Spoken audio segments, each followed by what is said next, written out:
ini. Kalau saya Terus lo nggak anggota apaan dong kalau bukan? Terus ngapain lo expose gimana sih Islam, saya nggak akan mengekspos ini nih. Saya prihatin dengan Islam. Saya jadi prihatin sama Islam. Bukannya prihatin sama saudara seiman, jadi prihatin sama Islam. Bayang. Jadi prihatin sama Islam, tapi dia itu Bang, lanjutin deh Bang. kenapa nggak salah ngomong ya nih, bentar. prihatin ada Kristen yang seperti ini. Nah. Ya, saya prihatin ada Kristen seperti ini. Nah. Ya, Lita, kamu sono ke tempatnya Ion, dukung, ya kasih. Ion lah. Nggak ada Komal yang lain si Ija. Ion lagi disebut. Di mana Kak? Salahnya di mana dia? Iya loh ya. Salahnya di mana tadi? Si itu Ija. Tadi saya dia bilang miris sama Islam, terus dia ralat kan. Miris ada Kristen yang seperti ini gitu. Oh, bukan diralat, disambungin. Disambungin. Jadi dia prihatin sama Islam. Dia juga prihatin sama ada Kristen yang seperti ini, gitu. Bukan diralat. Jadi dia prihatin sama Islam, prihatin juga ada Kristen yang kayak begitu, gitu. Kata orang tipe saya nih. Ya, Bang Ion. Ya. Bang, ya itu dari pernyataan dia sendiri, dia menunjukkan kecerdasannya kan, IQ 62, ya kan? Itu blunder semua kan? Kalau saya Islam nggak mungkin saya membuka data ini, kan blunder. Ya itu dari situ dia menunjukkan dirinya sendiri udah. Nih, jadi ini memang yang mau alamatnya lengkap Ion, Audrey, roti hidup DM aja tuh, lihat ya. Ini betul. Ada yang bukan itu alamat palsu kadang-kadang. Betul. Nih akunnya suami Francisca Bulga ya. Dia moderator di Ija. Gitu. Betul-betul akun-akun bodong ya. Dengar nih. Ya, salah mengenai hal ini. Ya. Yang diharapkan Bang Edis nggak mungkin juga kan ke sana, ke Indonesia ya. Karena dari pihak penegak hukum pasti maunya Bang Edis ke sana selaku saksi korban. Dan ada, kalau dugaan saya sih kemungkinan EP itu nggak kok langsung sini. Nah, dia tidak bisa ngapa-ngapain kalau tidak ada yang memfasilitasi. Ya. Mana lagi yang memfasilitasi nih? Iya sih, kenapa aku juga. Nah, Yuli memfasilitasi. Ya, ini siapa nih? Yuli memfasilitasi. Nih Ion lagi. Nih Todi WD. Ini siapa nih? Ini bukan mata pisau ya. Ini siapa nih? Ya, orang-orang ini nih yang memfasilitasi. Ya, ini Yuli nih. Ion sebenarnya. Ini Yuli yang memfasilitasi. Jadi yang kalian harus perhatikan adalah mereka yang. Kenapa Kak? Rumbang Ion juga, cuman dia bilang Yuli, dia salah sebut. Iya, bukannya salah sebut. Dia pikir wanita yang senyum begitu Yuli, makin cantik.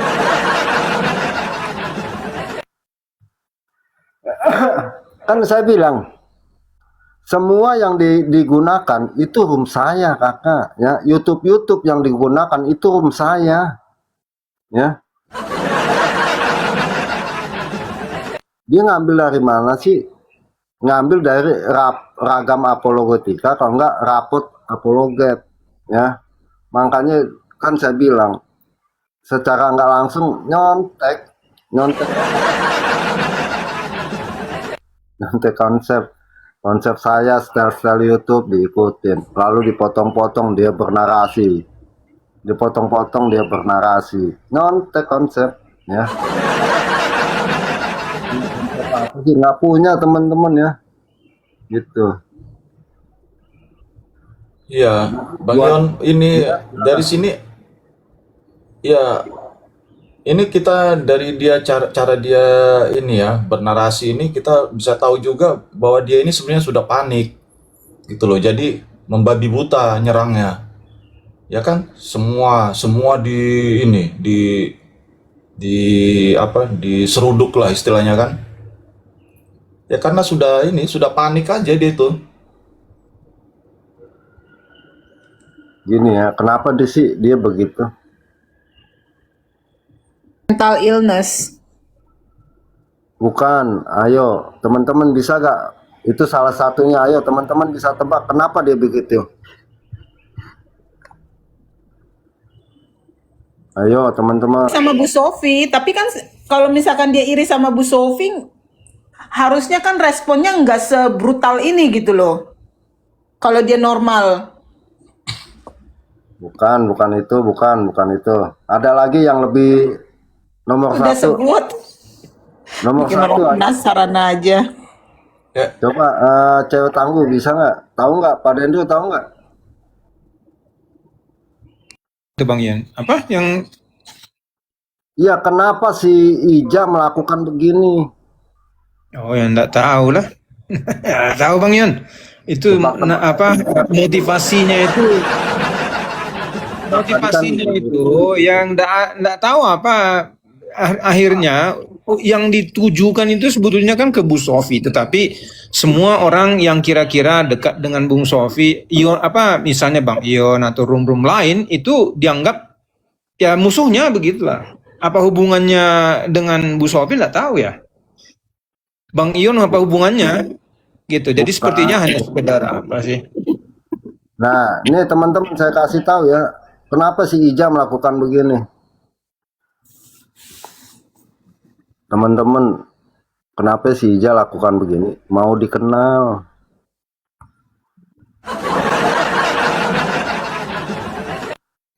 Mau dikenal. ya itu tadi Bang Yon apa? Hah? Untuk dapat rating TV itu, ya kan? Mau dikenal. Siapa yang kenal si Ija, si Linsi, coba? Ya, makanya kan saya bilang ya, teman-teman tahu nggak kalau koran Pos Kota dulu? Teman-teman tahu nggak kalau Pos Kota ya? Oh mungkin Iya, tahu. tahu ya. Gimana sih caranya kalau mau masuk koran? Gimana caranya kita mau masuk koran? Gimana teman-teman? Melakukan kejahatan. Aduh, susah. Melakukan kejahatan baru masuk koran Pos Kota. Nah, ya, kalau mau masuk koran Pos Kota masih ada nggak ya Pos Kota ya?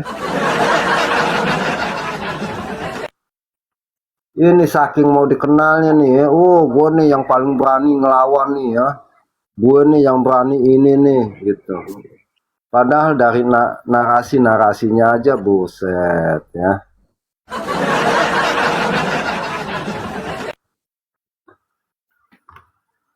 Kalau saya sih kasihan teman-teman. Kasihan apa?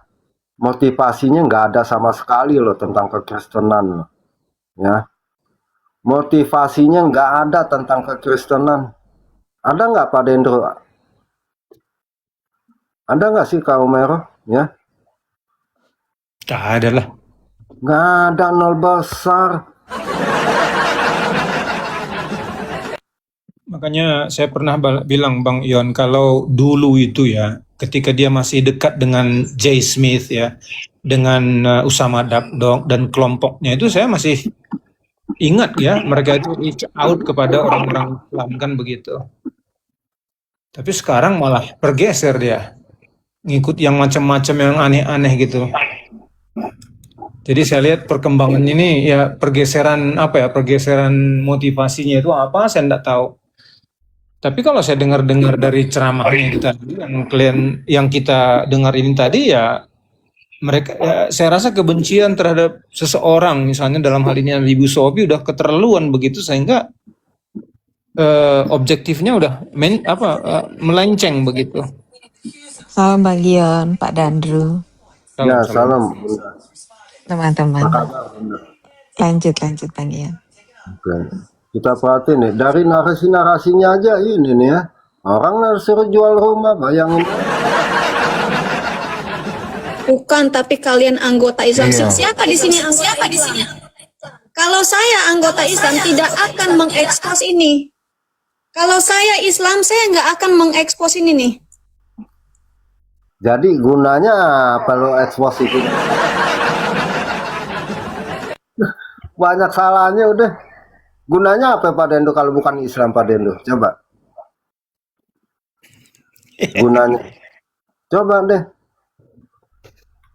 Apa lagi, nggak ada gunanya. Saya prihatin Iya nggak ada gunanya kalau misalnya bukan Islam. Iya. dengan Islam. Saya prihatin ada Kristen yang seperti ini. Bentar, Prihatin ada Kristen yang seperti ini. tolong dikit ya. Ya. Kalau yang ini gibah ya, kamu bisa kasih apa ke mereka? Ya. Ya, ini Quranmu itu di bawah kaki saya. Quranmu itu di bawah. Ya, ini siapa nih? Yuli memfasilitasi. Nih Ion lagi. Nih Ion Todi WD. Ini siapa nih? Ini bukan nama mata pisau ya. Ini siapa nih? Ya, orang-orang ini nih yang memfasilitasi. Ya, ini Yuli nih.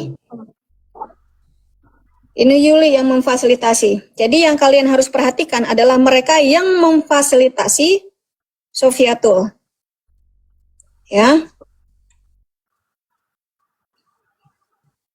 Nah, saya ini kan masih jadi berita yang hangat nih. Berita yang hangat mengenai hal ini.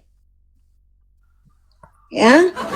Yang diharapkan Bang Edis nggak mungkin juga kan ke sana. Kamu bisa kasih apa ke mereka? Ya. Ya, ini Quranmu itu di bawah kaki saya. Ya. Karena dia tidak bisa ngapa-ngapain kalau tidak ada yang memfasilitasi. Ya. Mana lagi yang memfasilitasi nih? Iya sis, kenapa aku juga. Nah, Yuli memfasilitasi. Ya, ini siapa nih? Yuli memfasilitasi. Nih Ion lagi. Nih Todi WD. Ini siapa nih? Lihat segitu. Ya, Ken Mam. Nah, selamat pagi. Jadi buat teman-teman ya, sekali lagi ya. Yang tadi yang teriak, wow, Bu Sophia tuh pantas di penjara tuh ditangkap ya. Dengan lantangnya ngomong seperti itu ya. Dia senang kalau para apologet Kristen ditangkap-tangkapin teman-teman. Ya. Edislah ke apalah. Ya, lihat ini. Siapa saja yang ada di sini? Ini roomnya siapa nih? Roomnya Ion Kaf. Normalnya Ion Kaf. Ya, lihat siapa saja yang ada di sini.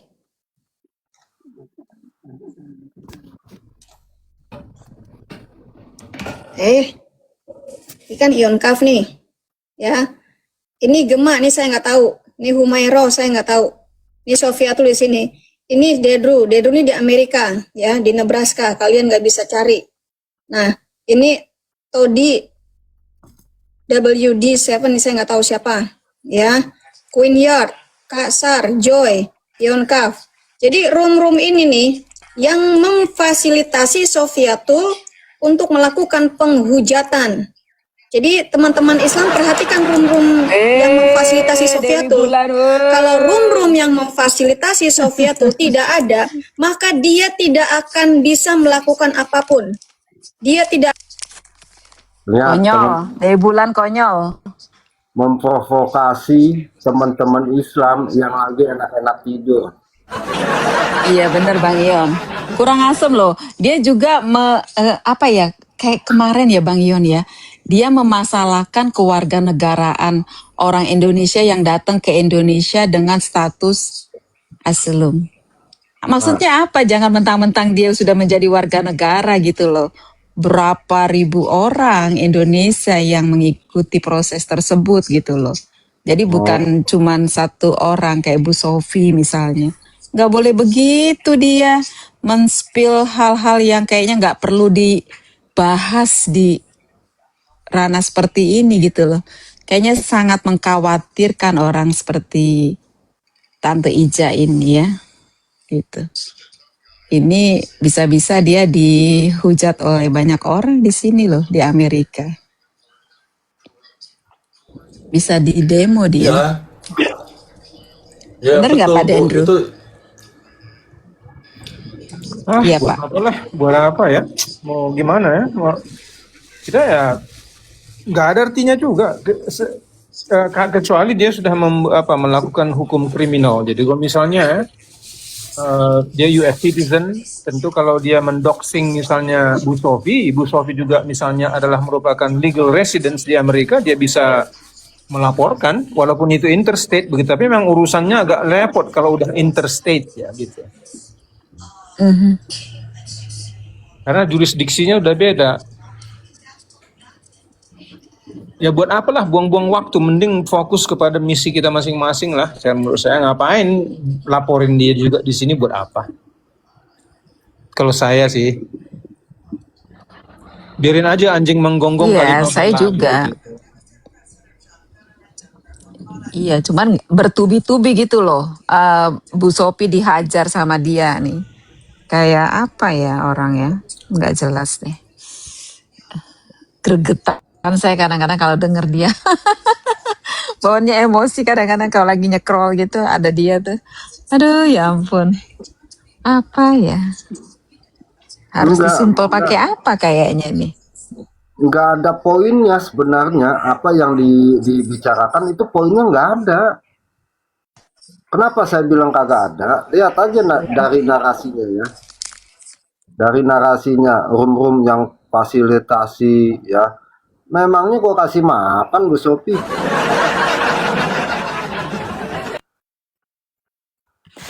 Ya poinnya itu Bang, dia mau mengintimidasi Bu Sofi. Iya, Bu Sophie dan juga room-room seperti saya ya. Supaya jangan kasih masuk Bu Sophie, supaya jangan dikasih narasi Bu Sophie gitu. Dia bilang kan, ini room-room ini yang memfasilitasi Bu Sofi. Apa dia nggak mikir ya? Bu Sofi sekali live bisa 1000 langsung. Terakhir dia live ada 800 orang dirungkatin. Betul. Memfasilitasi apa? Bu Sofi itu punya room lebih besar. Justru istilahnya saya seneng kalau ada Bu Sofi mau masuk gitu. Justru kan saya bilang kalau Bu Sophie, Bu, saya pinjam logo-logonya supaya saya pasang di sini semua. Tambah panas tuh kelompok mereka tuh ya. Jadi intinya room-room seperti saya, si Yuli, siapa lagi? Si Bu Reda, si Audrey itu tutup.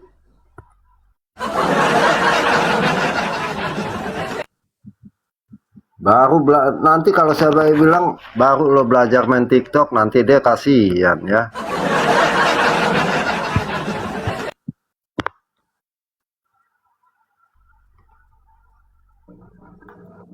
akan bisa melakukan penyesatan dan juga penistaan agama, menghina Quran kalian, injak-injak Quran atau apalah, ya. Oke, kalau ini gibah ya. Kalau yang ini gibah ya. Siapa tadi yang ngomong tuh? Ini gibah ya. Loh, saya tanya, ini ketika saya injak, ini benda mati kenapa saya Ini Iya, itu gibah benda ya. mati. Tapi kau di mana nilai Ini gibah ya, teman-teman ya. begitu? Saya injak-injak Quranmu. Nilai etika kau dalam beragama bagaimana, Sofi? direkam dong, ini asik. Quranmu ini ya. Ini gibah ya, teman-teman ya. Si Putra bilang ini gibah. Ini gibah atau yang terjadi sebelumnya, yang sudah terjadi. Ini gibah bukan? Ya. Ini penghujatan, ini memang harus ditangkap Sofiatul ini. Ya. Kurang ajar, dia bikin kita apologet kita tahu, Kristen silakan, hancur. Bro. Lihat, suara siapakah itu? Suara siapa itu? Aduh.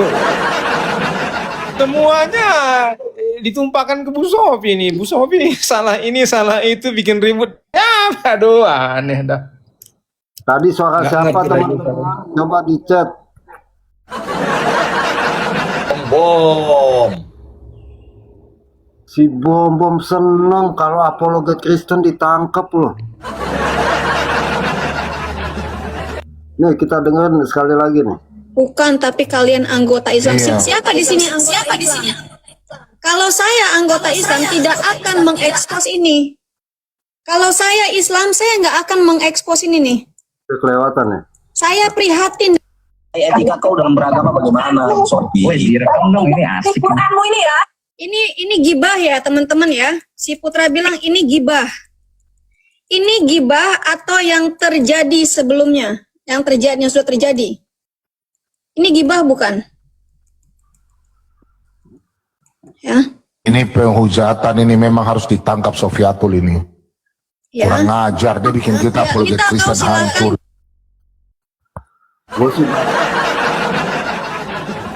Gue menjadi Kristen ya, nggak pernah seucap kata pun ya, walaupun kita melihat seorang apologet ya di luar kendali, lalu kita mengucapkan begitu, nggak pernah nih saya selama 7 tahun.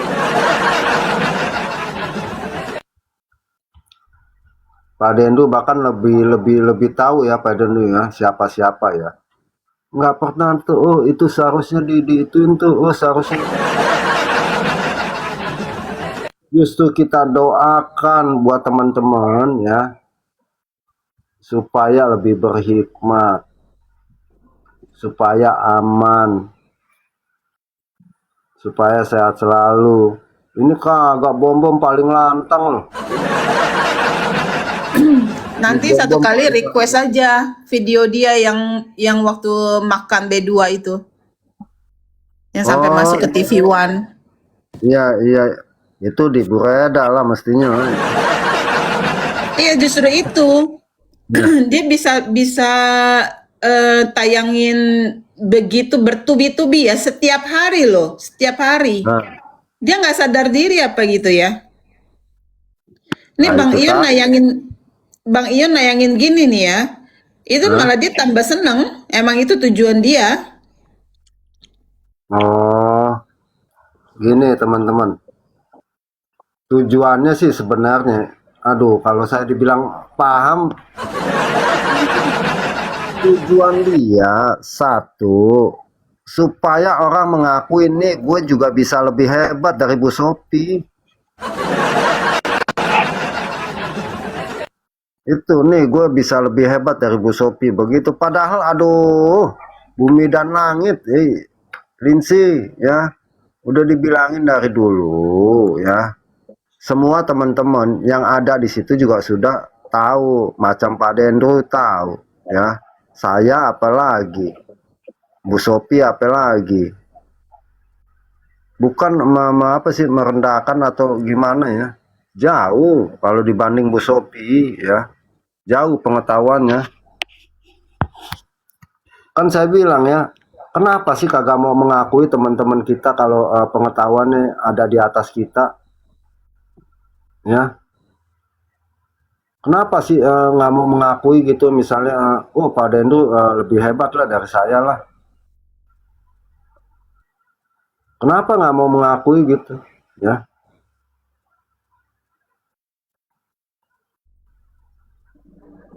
Sulit waktu dia bahkan karena nggak mau mengakui akhirnya bertolak belakang. Pengajaran Bu Sophie lah dibilang sesat. Dan buat teman-teman yang masih waras ya, buat teman-teman yang masih waras ya, buat teman-teman yang masih waras, yang mau terjun ke dunia apologet, ya, yang mau terjun ke dunia evangelis, jaga sisa juga nanti saya ini ya. 1 Timotius 5 ayat 11 ya. 1 Timotius 5 ayat 11 itu teman-teman.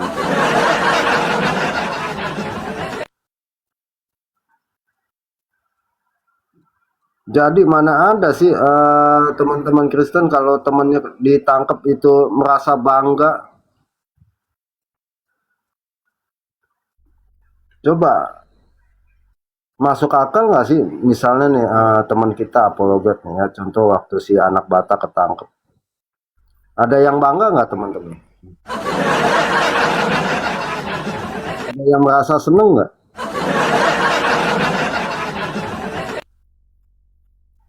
Ini malah diojok-ojokin supaya ditangkap loh, bayar.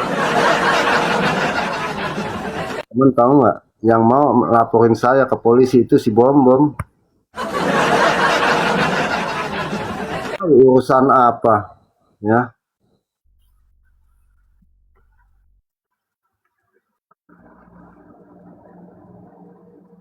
Ya untungnya, untungnya kita ada ini ya. Nah, barusan saya setelin narasi Edis TV nih ya. Sebentar teman-teman ya. Narasi Edis TV ya paling tidak mewakili saya lah ya. Sebentar teman-teman. Mungkin mewakili teman-teman yang lainnya ya. Sebentar. Kita dengar nih. Bentar. Ingin mengambil bagian, maksudnya bukan mengambil bagian, menjawab dan mengcounter namanya syiar dan dakwah. Contohnya siapa Juma. Nah, karena profesi apologet itu adalah profesi yang dalam tanda kutip itu seperti posisi kayak kepepet begitu, orang tuh banyak yang iba. Betul. Saya mengalami sendiri. Banyak yang iba, banyak yang simpati dengan apologet ini. Nah, gitu.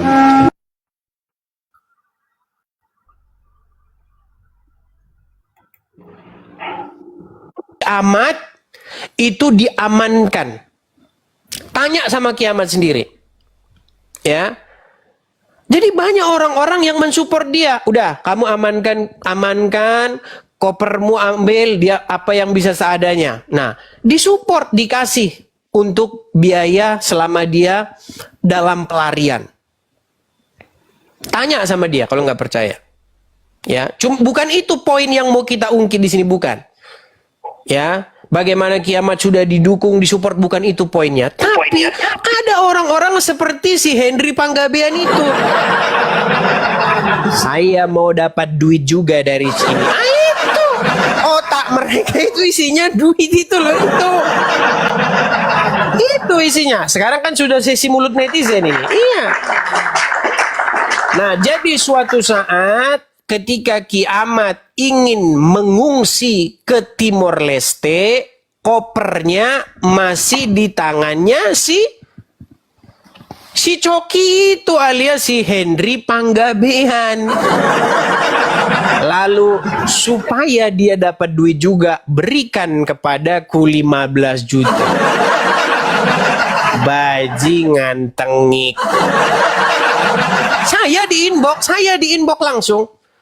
Ya, yang namanya Aderion Kiamat itu inbox saya supaya ikut kita ambil nih. Katanya dia bawa pisau itu katanya. Si Henry Panggabean nggak tahu pisau apa sama dia di bawah. Bajingan tengik. Makanya kalau tahu mukanya coba kirimin ke saya mukanya. Sampai hari ini mungkin ya, itu koper masih di tangan dia. Atau jangan-jangan udah dijual sama dia. Memang berat, saudara-saudara. Iya. Dan banyak saudara-saudara yang seperti itu. Nah, ketika saya sendiri mengalami saya. Ketika saya berdebat dengan orang-orang Islam. Nah ini langsung kan, tuh. Bukti nyata kan, tuh. Barusan saya bilang tuh kan, bukti nyata kan, langsung kan. Suara pausnya itu loh. Itu bikin kaget, bikin jantungnya si orang-orang seperti Coki itu gemetar. Dan mereka mau dong. Itu. Jadi teman-teman biar kalian tahu ya, apologet ini teman-teman didukung oleh banyak orang. Banyak sekali yang mendukung, ribuan. Bahkan jutaan orang yang mendukung. Dan itu membuat orang-orang seperti si Coki, Iskariot ya, dan lain-lain itu cemburu mereka, sirik. Nah, ketika mereka sirik, cemburu, mereka ingin mendapat bagaimana caranya ini supaya saya juga dapat. Aslinya itu di situ, saudara-saudara. Jadi mereka ingin mengambil bagian. Maksudnya bukan mengambil bagian menjawab dan mengcounter Zuma dan kawan-kawan, tetapi mengambil bagian duit. Karena di otak mereka adalah duit. Begitu saudara-saudara. Oh iya. Nah, jadi biar teman-teman tahu, saking dia udah mumet, akhirnya dia palsukanlah bukti transfer. Saya sudah transfer Edi 10 juta. Dia palsukanlah bukti transfer. Memang mereka ini saudara-saudara ahli dalam hal menipu. Nah, kelompok-kelompok mereka begitu. Tapi memang kelompok mereka ini saya bilang adalah kelompok jemaat 200. Kenapa saya katakan jemaat 200? Karena jumlah mereka itu nggak lebih daripada itu. Sebenarnya nggak level kalau kita bahas, saudara-saudara. Tapi namanya sesi mulut netizen ya nggak apa-apa. Sesekali kita juga sesi mulut netizen. Begitu. Ya. Bayangkan kalau kita live 6.700, 7.000, 10.000, 8.000 ya. Kalau mereka 200, 150, 86. Sebenarnya tidak level kalau kita omongin. Tapi tak apa-apa ya. Biar nanti teman-teman kalian bahas tempatnya Kak Reda ya. Di sana kalian kalau mau bahas itu. Tuh channel khusus menghajar orang-orang seperti si Rudy dan teman-temannya. Rudy Iskariot dan teman-temannya. Jadi teman-teman sekalian, karena kita kalau live itu rame ya, banyak membuat orang ingin menjadi ajang penyampaian aspirasi karena banyak yang lihat. Nah, makanya muncul juga anak Batak. Ya, dia juga ingin menyampaikan inspirasi. Nah, saya sampaikanlah aspirasinya. Kenapa kok bisa ada seseorang namanya Rudy Hutagalung menggalang dana untuk ngurusin anak Batak? Katanya setelah dananya digalang bukan untuk urusin anak Batak, katanya untuk dia. Apa nggak ngeri ini saudara-saudara? Ngeri. Waktu dia menggalang donasi, dia bilang, kita galang donasi untuk ngurusin anak Batak. Setelah donasinya terkumpul, ternyata katanya uangnya bukan untuk anak Batak, tapi uangnya untuk Rudy Iskariot. Ngeri. Orang-orang seperti itu saudara-saudara yang harus kita berangus. Begitu ya. Nah makanya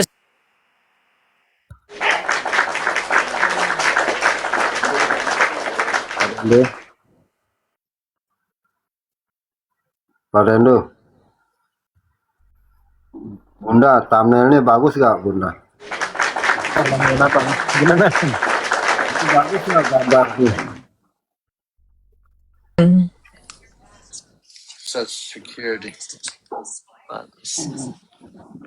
Mau nggak Pak Dendro merespon Donitan tentang kekristenan? Tadi siang saya bahas tiga topik ya, 3 narasi dari Donitan ya mengenai Yesus Kristus. Saya satu muslim yang dengar supaya jelas ya yang dikatakan Donitan itu nggak benar.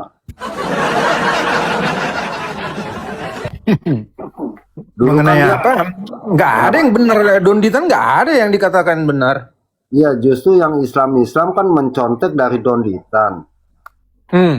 Ya, artinya kita betulin di sini kalau misalnya ini narasi Dondita kan dia buka komal, YouTube-nya kan Alkitab Alkitab tuh. Dulu teman-teman respon, tapi bosen 5 kali doang kayaknya sih. Capek deh gitu.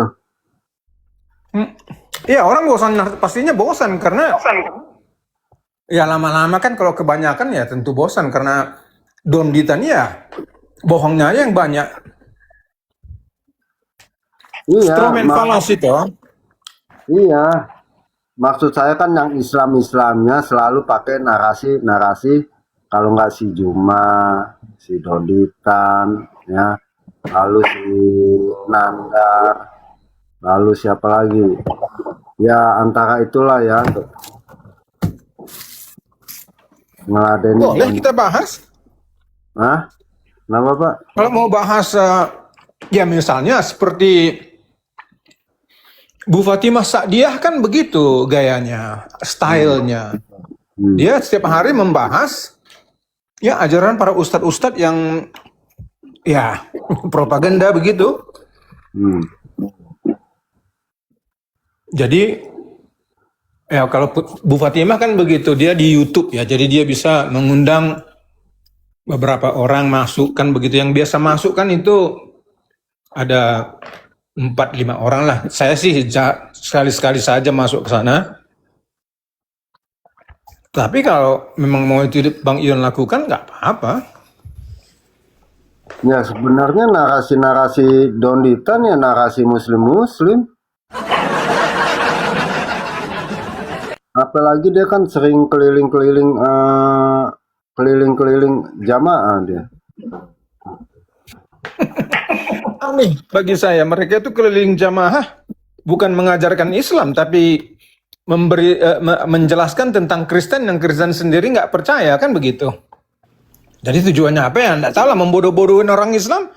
Ya biarin aja dia bodoh-bodohin orang Islam, nggak ada urusan. Tapi kalau kita mau bahas dari misalnya dari ilmunya ya boleh. Kan begitu. Contoh yang tadi siang yang tiga topik ya. Satu ketika Isa dia kan nanya sama jemaatnya tuh penting nggak yang diserupakan kita tahu namanya? Nggak penting. Ya kalau begitu bagaimana historisitasnya bisa dibuktikan?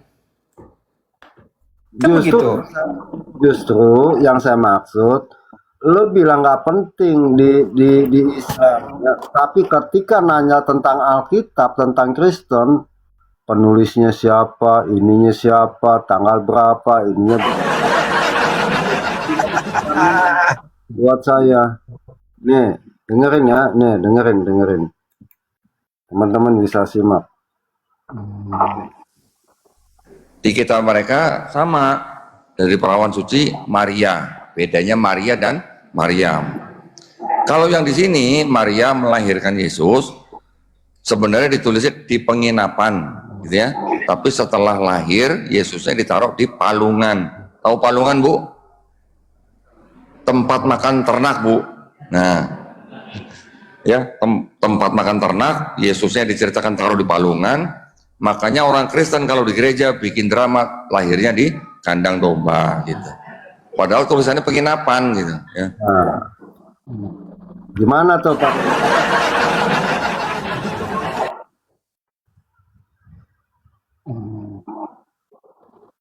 Kalau kita melihat Alkitab ya ikutin aja Alkitab. Ya toh mereka mau nginap di hotel tapi hotel. Jadi nggak, kalau kita dengar si Donditan ya gimana sih? Ya toh? Bukan, justru sebagai Kristen menjelaskan yang benar. Gimana sih? Iya. Memang benar di penginapan. Ya enggak lah. Ya sudah, kan saya bilang, nah itulah tujuan saya, tujuan sebagai seorang Kristen. Dan mereka memperhatikan begitu. Agak-agak risih nggak dengar begini nih, sebentar ya. Lahirkan Yesus sebenarnya ditulisnya di penginapan gitu ya, tapi setelah lahir Yesusnya ditaruh di palungan. Tahu palungan, Bu? Tempat makan ternak, Bu. Nah, ya, tempat makan ternak, Yesusnya diceritakan taruh di palungan. Makanya orang Kristen kalau di gereja bikin drama lahirnya di kandang domba gitu. Padahal tulisannya penginapan gitu ya. Akhirnya umat Islam di sana, oh jadi Yesus lahirnya di penginapan. Justru Pak Dendo dan saya dan teman-teman harus menjelaskan. Justru di ayat Alkitab, Lukas 2 ayat 6-7, karena nggak ada penginapan. Lalu si Donditan bilang di penginapan. Nih saya bacain poinnya ya, Lukas 2 ayat 7. Karena tidak ada tempat bagi mereka di rumah penginapan. Ibu-ibu di situ ya, ibu-ibu yang di situ, oh manggut-manggut, oh jadi Yesus di Kristen di penginapan, jadi salah. Nah itulah yang saya mau iniin. Nih ada lagi narasi lagi sebentar. Di Quran diceritakan Maria melahirkan Nabi Isa alaihissalam di bawah pohon korma, ya kan? Di sini diceritakan lahirnya di kota Bethlehem. Ada yang pernah, Bu, ke Bethlehem? Belum. Katanya kurmanya enak, Bu, di sana, Bu, katanya. Ada kurma Maryam, Bu, katanya, Bu, di sana, ya. Bethlehem itu kira-kira lokasinya di selatannya kota Yerusalem selatan. Kalau di Quran tidak disebutkan nama kotanya, tetapi Maryam diperintahkan menjauhi dari Yerusalem ke arah timur. Ke arah timur di tanah yang rendah yang banyak pohon kormanya. Ya kan? Kalau kita ngelihat peta di sebelah timurnya Yerusalem, di tanah yang rendah yang banyak pohon kormanya, itu ada di dekat kota Yeriko. Ya, kota Yeriko di sini ada nggak? Ada disebutkan bahwa bahkan di sini Yeriko disebut kota pohon korma. Nah itu perbedaan dan persamaannya. Diceritakan juga di sini bahwa Yesus punya banyak mujizat. Ya kan? Di Quran juga. Di Quran mujizat pertama Nabi Isa adalah bisa berbicara ketika masih bayi, ketika masih di pangkuan ibunya. Nanti bisa menyembuhkan orang sakit, bahkan bisa membangkitkan orang mati, bisa diizinkan menurunkan makanan dari langit. Kalau yang di sini mujizatnya terlihat lebih banyak, ya. Sama bisa menyembuhkan orang sakit, membangkitkan orang mati, tapi di sini ada mujizat apalagi bisa mengubah air jadi anggur, bisa berjalan di atas air, ya, dan perbedaannya yang paling utama adalah bahwa di sini Yesus dibunuh dan disalib, ya. Kalau di Quran tidak dibunuh, tidak disalib. Itu perbedaan utamanya.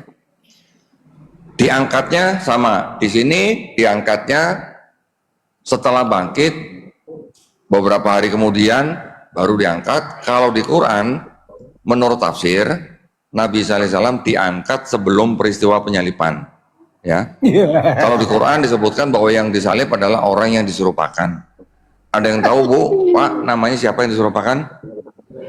Hah? Yudas Iskariot. Tahu dari mana Pak? Oh baca. Itu adalah tafsir Pak, ya. Tafsirnya dari Ibnu Katsir.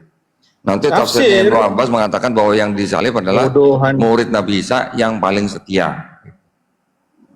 Tidak ditulis namanya. Buat kita penting nggak Pak namanya Pak orang yang diserupakan? Ditulis. Nggak penting. Yang penting Nabi Isa alaihissalam diselamatkan, ya kan? Kalau di sini yang ditulis disalib adalah Yesus. Jadi gini Dia Bang juga Yon. disalib bersama dua penjahat. Jadi masalah lahirnya Yesus itu sebetulnya mereka kehilangan jejak teologi. Karena apa? Yesus itu adalah anak domba Allah. Ya. Jadi kelahirannya itu betul-betul merujuk kepada ya istilah itu sendiri. Inilah anak domba Allah penghapus dosa dunia, itu bukan diambil dari mana-mana begitu. Tapi itu merujuk kepada ya bagaimana orang Israel itu mempersiapkan domba itu sebagai domba sembelihan, di mana darahnya itu nanti dicurahkan untuk sin offering atau burnt offering itu kan, untuk persembahan penghapusan dosa dan seterusnya. Nah, ini merupakan simbolisme. Jadi kelahiran Yesus di kandang domba itu ya itu nggak lari dari dari yang sudah dinubuatkan begitu. Jadi maknanya itu ada, bukan hanya sekedar di kandang domba di penginapan, bukan. Anak domba Allah itu memang harus begitu kelahirannya, karena dia adalah anak domba yang akan disembelih untuk penghapus dosa dunia. Begitu. Jadi Migdal Eder itu yang di Kejadian ya itu bukan hanya sekedar di penginapan atau di kandang domba atau tidak. Tentu di kandang domba supaya itu lebih bukan supaya, memang begitulah keadaannya kejadiannya, sehingga itu bisa dikatakan sebagai anak domba Allah yang menebus dosa dunia. Domba memangnya bisa lahir, bisa saja ya domba dilahirkan di hotel. Tapi apa maknanya gitu loh. Begitu.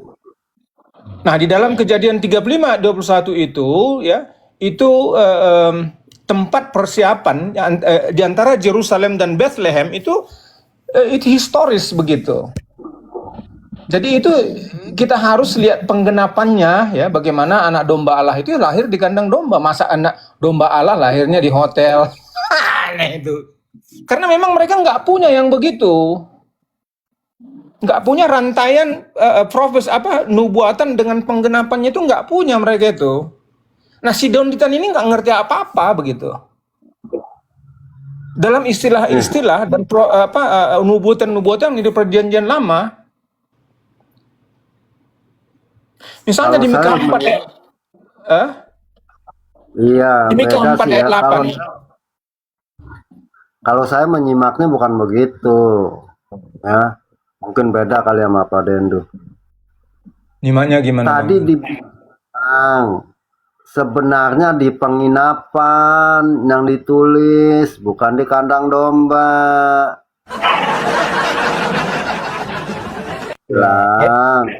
Iya, ngerti. Tapi dia kan membaca itu salah. Lukas juga sudah dibacanya salah. Jadi maksud saya itu, kalaupun misalnya dia katakan itu, kan ada orang juga berpikir demikian. Para tafsir ini, mungkin saja itu di lantai bawah ya, lantai bawah di mana kadang-kadang hewan itu keluarga itu ya menempatkan hewan-hewannya kan begitu. Tapi bukan seperti kandang domba yang kita pikir begitu loh. Ngerti nggak maksud saya itu Bang Ion? Jadi katakanlah lantai atas itu lantai bawah. Ya. Jadi kalau dimaksud agak ribet saya topiknya Bu, apa sih? Aduh. Kalau saya kata per kata ya menjelaskan bahwa tadi poinnya sebenarnya di Alkitab tuh don dibilang bukan di kandang domba tapi di penginapan. Nah lalu bagaimana kita menjawab? Itu salah. Justru di Lukas 2 ayat 7, karena tidak ada tempat bagi mereka di rumah penginapan. Selesai itu dulu. Iya. Iya, tetapi kita harus menjelaskan, Bang Ion. Ya kalau begitu seperti gitu aja kejadiannya, sudah kan begitu. Apa makna teologisnya, Bang Ion? Beda, Kita sudah Pak. jawab dia, lantas apa? Tidak ada. Malah yang kita mau tekankan itu sudah salah, tetapi kita bisa menjelaskan ini ada makna teologisnya. Iya aduh si Bapak di tempatnya beda tempat. Kalau saya ke sana Bang Ion, ya betul kita sudah jelaskan karena tidak ada penginapan titik begitu saja. Nah penonton kita ini ya sepertinya karena nggak ada penginapan toh, bukan begitu. Karena nggak penginapan maka di kandang domba gitu aja penjelasannya. Ya artinya Pak Dendu sama lah sama Pak Bom lah, si Edis bicara harus jelasin Tritunggal. Ya bukan. Kalau saya malah maknanya itu sebagai anak domba Allah itu mau saya tekankan begitu Bang Ion, bukan hanya masalah tempat saja. Walaupun ya itu sudah kita jelaskan, tapi saya mau menjelaskan makna teologisnya juga gitu. Supaya penonton itu mengerti. Saya kadang-kadang kalau menjawab seseorang ya, kadang-kadang saya juga mau supaya penonton itu mengerti gitu. Jangan berhenti di situ saja. Ya sudahlah karena memang penginapan itu berarti di kandang domba. Tapi makna kandang domba itu nggak ada kaitannya. Sudah di kandang domba saja. Kenapa aja nggak di kandang kambing? Atau di kandang harimau aja, Bang Ion? Kenapa nggak di kandang kerbau? Nah, artinya bilang Edis lah, Tritunggal. Iya. Nah, Gitu, si Bang. Bapak kadang-kadang ya. Enggak, maksud saya itu kesempatan itu kita buat sebagai suatu pengajaran, Bang Ion. Jadi kadang-kadang kita mau jawab, tapi kalau saya mau juga memasukkan kesempatan untuk mengajar sedikit. Aduh, susah Pak Dendo ya. Mau gimana Sudah teman-teman? Bang Ion, memang jawaban Bang Ion benar, tapi saya menggunakan kesempatan ini juga untuk menjelaskan kepada penonton bahwa ada makna yang mendalam di balik itu, mengapa dia di kandang domba begitu. Saya mau menggunakan sebagai waktu untuk mengajarlah sedikit begitu. Gitu, Bang. Iya kagak salah Pak. Tetapi kan saya bilang apa yang dinarasikan Donditan kita jawab dulu. Itu aja. Lalu kalau merujuk kepada nanti pendalaman beda lagi nanti. Tenang. Contoh yang tadi beda sih. Iya. Kalau saya sih cari kesempatan gitu Bang Ion, saya maunya gitu. Iya, saya menjawab benar, tapi saya mau masukkan dikit lah informasi yang penting begitu. Saya paham Pak. Dari tadi kan saya bilang paham. Contoh yang tadi ya, Bapak simak gak sih ya? Ketika di pohon korma, dia cari lebih dalam pohon kormanya di mana. Dengar gak tadi? Iya. Dengar nggak? Kenapa dia cari? Kenapa dia cari? Coba, bisa tahu nggak? Kenapa dicari pohon kormanya? Karena mencocokkan lokasinya. Lalu ketika siapa yang diserupakan nggak penting. Nah itu bertolak belakang atau tidak? Iyalah, ngertilah kita itu ya, mau mencocok-cocologikan saja. Lalu ketika siapa yang diserupakan nggak penting. Nah artinya mana yang cocok dipilih, mana yang nggak cocok kagak penting. Pak Dendo sama saya. Tapi kalau saya Bang Ion, saya mengambil itu misalnya begini, ya udah kita jawab toh Bang Ion ya. Kita tanyakan mengapa itu ada cerita pohon korma itu dari mana asalnya. Nah itu ada yang misalnya seperti gereja Katisma yang dibangun abad ke-6 itu kaum Marianisme, ya memang itu adalah menunjukkan di mana Maria itu ya duduk di bawah pohon korma. Itu gereja-katisme merupakan suatu arkeologi ya. Gereja-gereja Bizantium sebelum Islam lahir. Jadi cerita itu masuk ke dalam Al-Qur'an gitu. Jadi saya ini maunya itu menunjukkan bahwa ada informasi ya, mengapa itu di bawah pohon kurma sementara di Alkitab kan bukan. Dari mana itu ceritanya gitu loh. Jadi saya mau menggunakan kesempatan ini untuk mengajar juga. Yang begini baru Pak Delu jelasin. Iya, sesudah kita jawab iya. Jelasin coba nih kenapa pohon korma, coba. Ini saya baru seneng gimana. Ya jadi ada cerita ya, sebetulnya ini begini ya, di dalam Al-Qur'an itu terjadi mixed stories. Nanti kita bisa tunjukkan bahwa ada salah satu cerita lain yang seperti itu juga di dalam Al-Qur'an. Ya cerita contohnya lah ya. Bagaimana cerita Isa itu bisa menjadi pamannya adalah Nabi Musa. Jadi itu ceritanya di mix begitu. Banyak cerita di Al-Quran begitu. Salah satu ini pohon korma juga begitu. Sebetulnya itu adalah cerita bagaimana ketika dia itu sebetulnya masih hamil begitu. Jadi di dalam perjalanan ini dia sangat capek. Ya, jadi dia duduk di bawah pohon kurma begitu. Nah ini ada reliknya, ada suatu arkeologinya di antara Yerusalem ya, dan perjalanannya ke Yerusalem dan Bethlehem itu dia duduk di sana. Itu ada namanya gereja katisma. Coba di Google kalau orang-orang yang gereja katisma itu malah gambar ya dalam bentuk seramik ya. Dalam bentuk seramik itu pohon anggurnya itu ada gambarnya. Nah itu dah cerita itu sudah menyebar di dalam orang-orang Bizantium yang adanya di daerah Yerusalem sana itu ya. Nah itu sebelum Islam ada. Nah cerita ini kemudian ya masuk ke dalam ya Al-Quran itu begitu. Itu ceritanya saya. Begitu sih. Coba di Google aja itu gereja katisma. Nampak itu nanti malah diberikan itu. Saya ada gambarnya juga ya gereja katisma. Nanti bisa kita tunjukkan. Ya kelompok orang-orang gereja katisma ini ya sekte Marianisme dibilang begitu. Ini kan pengetahuan nih teman-teman. Ini saya setuju pada. Oh jadi memang Pak ya, yang tertulis di sebelah sana, ya kalau saya kan udah sedikit tahu sih ya. Injil-injil yang apokrifa termasuk ketika Yesus masih kecil menciptakan burung dari tanah liat. Iya. Lalu kenapa bisa masuk Pak ya? Lalu dibilang apa sih ya? Wahyu. Makanya saya bilang itu bukan wahyu mah, itu cerita-cerita rakyat yang sudah ada menyebar pada saat itu ya di Palestina begitu. Jadi